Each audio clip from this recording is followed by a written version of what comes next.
Hello students, today we will start with the chapter The Address from Snapshot. The story is about the human predicament that follows the pre-war and post-war period. Predicament का meaning होता है embarrassing situation. ये जो story है एक human मानव के जो विचारों की स्टोरी है जो वॉर से पहले और वॉर के बाद किस तरीके से जो नरेटर के मन में विचार आते हैं. Mrs S who was a ज्यू वाज ए रिच लेडी. इसमें जो कैरेक्टर मिसिज एस हैं वो एक यहूदी लेडी थी. Whereas Mrs Dorling was a non Jews.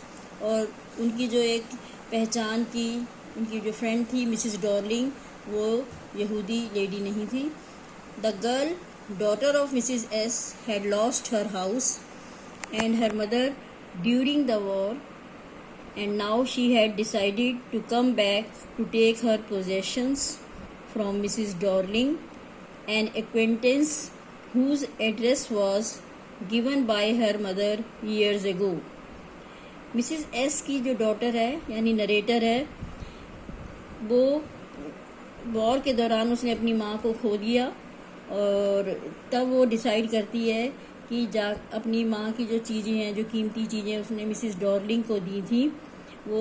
और एक बार जब छुट्टियों में वो घर गई थी और उन्हें उसकी मदर ने उनका एड्रेस बताया था कि वो 46 मार्कोनी स्ट्रीट पे रहती हैं, तो उनको लेने के लिए वो डिसाइड करती है कि मैं अपनी मदर की चीज़ों को वापस लेकर आऊँ मिसिस डॉर्लिंग से. When she reach the house the women treated her with A cold reception and didn't let her into the house. जब वो मिसिस डॉर्लिंग के घर पहुंचती है तो मिसिस डॉर्लिंग उसे पहचानने से इनकार कर देती हैं और अपने घर के अंदर भी नहीं आने देती. अब मिसिस जो नरेटर है वापस चली जाती है और फिर दोबारा एक बार सोचती कि दोबारा ट्राई करती हूँ और फिर दोबारा मिसिस डॉर्लिंग के घर जाती है.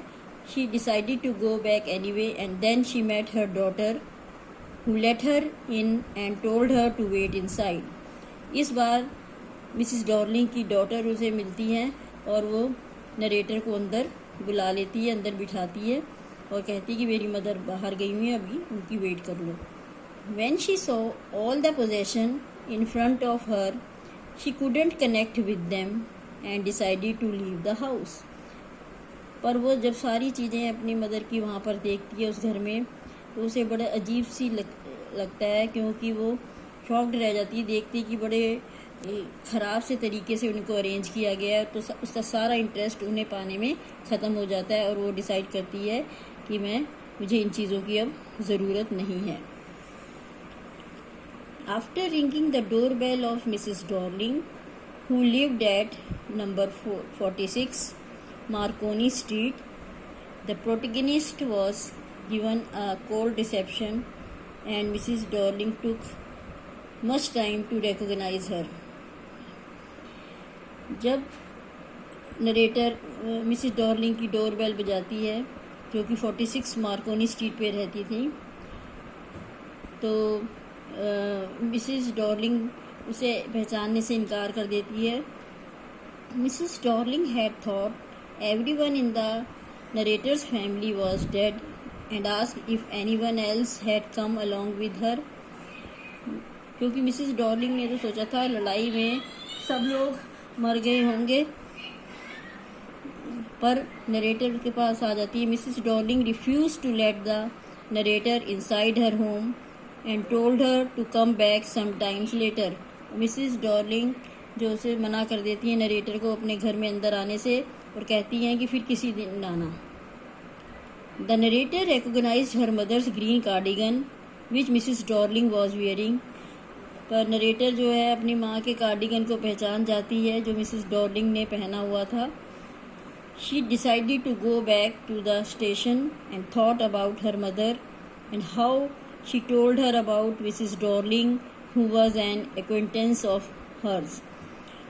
अब नरेटर जो है वापस स्टेशन की तरफ जाती है और रास्ते में सोचती जाती है कि कैसे उसकी माँ ने मिसिस डॉर्लिंग के बारे में बताया था कि वो उनकी जान पहचान की है और वो उनकी बड़ी हेल्प कर रही है। सारा कीमती सामान वो अपने घर संभाल के रख रही है। During the war Mrs Darling would visit their house and take their possessions with her, as she didn't want them to get lost if they ever left the place. उसकी माँ उसे बताती है कि मिसेस डॉर्लिंग जो है सारी कीमती चीज़ें लेके जा रही हैं और जब वॉर ख़त्म हो जाएगी तो हम उनसे वापस ले लेंगे। और इसी दौरान उसने अपनी बेटी को उनका एड्रेस भी बताया था। Mrs Dorling had a broad back. The story is about the human predicament that follows the pre-war and post-war period. और इस तरीके से जब वो उसके then the narrator decided to go to Mrs. Darling's home to get back their belongings. और फिर narrator decide करती है कि दोबारा से मिसेस डॉर्लिंग के घर जाऊं और अपने मदर की जो चीज़ें वापस लेकर आऊं। When she rang the bell, Mrs. Darling's daughter answered the door.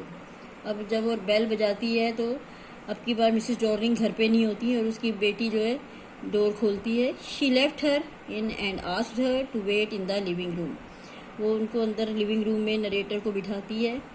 When they were crossing the passage, the narrator noticed their Hanukkah candle stand that they had never used because it had been unmanageable.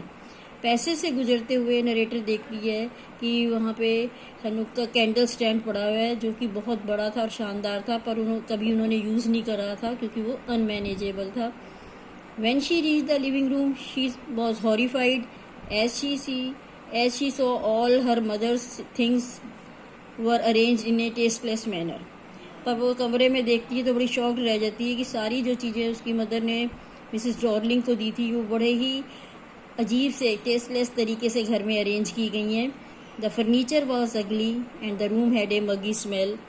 सारा furniture जो था बड़ा गंदा सा furniture था room में और सीलन की स्मेल आ रही थी। मगी मतलब सीलन। And it made her disinterested and she wanted to leave the place. ये सारा कुछ देखकर उसका इंटरेस्ट सारा ख़त्म हो जाता है उन चीज़ों में और वो चाहती है कि मैं ये जगह छोड़ के चली जाऊँ। Mrs. Darling's daughter offered her a cup of tea, and the narrator noticed the old tablecloth that had a burn mark on it. और मिसेस डॉर्लिंग की जो बेटी है उसे चाय देती है तो वो देखती है कि टेबल पर जो टेबल क्लॉथ बिछा हुआ था उसमें भी जले हुए का निशान था, यानी किसी भी चीज़ को उसने संभाल के नहीं रखा था। When the girl was showing her the silver fork and spoons that actually belonged to the narrator, she jumped up and walked out of the house. और वो देखती है कि वो चांदी के चम्मच और कांटे जो कि उसकी मदर ने एक बार छुट्टियों के समय जब वो घर आई थी तो उनको साफ़ करने के लिए दिए थे, उन्हें देखकर वो हैरान रह जाती है कि इतनी कीमती चीज़ें यहाँ पर किस तरीके से उन्होंने ऐसे ही कूड़े की तरह फेंकी हुई हैं। She decided not to visit the place again as it brought back memories of the past and hence she decided to forget the address. तो वो ये डिसाइड करती है कि ठीक है मैं अब दोबारा से कभी नहीं आऊँगी इस एड्रेस पर, क्योंकि वो सारी चीज़ें जो कि पास्ट की मेमोरीज से जुड़ी थी, यादों से जुड़ी हुई थी, तो वो चाहती है कि मैं इस एड्रेस को ही भूल जाऊँ और वो इन चीज़ों को वापस लिए बिना ही चली जाती है। Thank you.